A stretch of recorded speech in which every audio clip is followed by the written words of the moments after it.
première vue, poser la question de diminuer la contribution des prestations de protection sociale au dérèglement climatique peut paraître incongru. Pourtant, pour la protection sociale, cela représente un enjeu de 470 milliards et pour la branche famille plus spécifiquement, un enjeu de 100 milliards.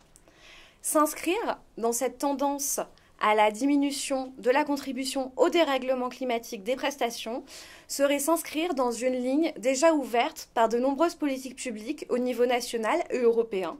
C'est le cas par exemple de la PAC, de la politique agricole commune, qui a déjà mis en œuvre un plan de réduction de l'impact environnemental des aides versées. Les prestations versées par notre système de protection sociale ont pour beaucoup des conséquences indirectes sur le dérèglement climatique. Au-delà des émissions liées à la consommation de ces services, tels que l'accès aux accueils par les allocataires, ou encore la mise en place de serveurs informatiques pour héberger les données et permettre l'accès numérique aux services, la branche famille finance différents secteurs qui sont des gros émetteurs de gaz à effet de serre et dont l'impact pourrait être amoindri. C'est le cas notamment en matière de logement, où les 15,2 milliards de prestations versées financent en grande partie des passoires thermiques dont le diagnostic écologique se situe entre E et G. Pour la famille, le secteur de la petite enfance n'a finalement mis en place que peu d'actions en matière de développement durable. Et enfin, en matière de solidarité, les minima sociaux tendent à financer la consommation courante des ménages et donc à participer à l'empreinte carbone de ceux-ci.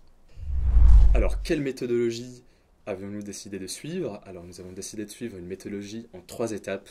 La première étape, c'était le déploiement d'entretiens exploratoires, que ce soit avec des enseignants-chercheurs, mais aussi avec des représentants de la branche famille. La deuxième étape consistait à construire une matrice des prestations contenant à la fois des prestations légales, mais aussi des prestations extra-légales. Nous avons subdivisé notre recherche-action en 3 sous-groupes afin de formuler des préconisations, et notamment à travers 3 critères qui étaient l'acceptabilité, la faisabilité et l'efficacité.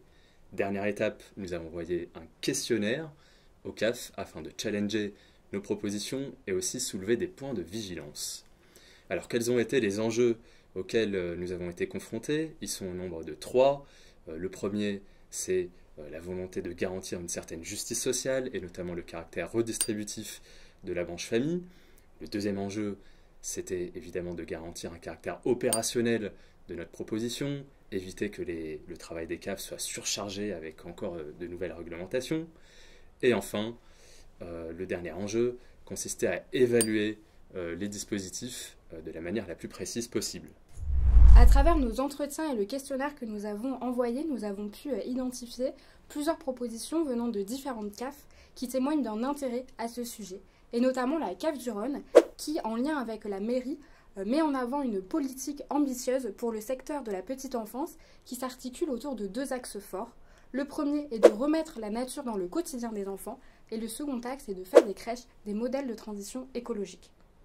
Au-delà de ces exemples, nous avons élaboré nous-mêmes plusieurs propositions suivant différents leviers. La conditionnalité des aides, un système de bonus-malus et le financement de projets spécifiques pour les prestations extra-légales.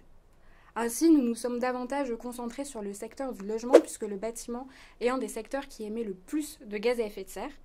Et pour les aides au logement, notre proposition consisterait à les bonifier suivant le DPE. En parallèle de cette bonification, les CAF pourraient verser des prêts à la rénovation énergétique pour les propriétaires. Un autre domaine est celui de l'action sociale.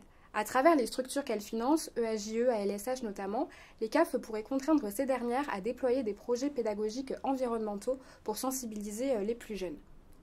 Les CAF pourraient également contraindre ces structures dans leur section fonctionnement et investissement, mais cela risquerait d'entraîner un déficit chronique d'offres. Une logique de bonus-malus paraît finalement plus acceptable.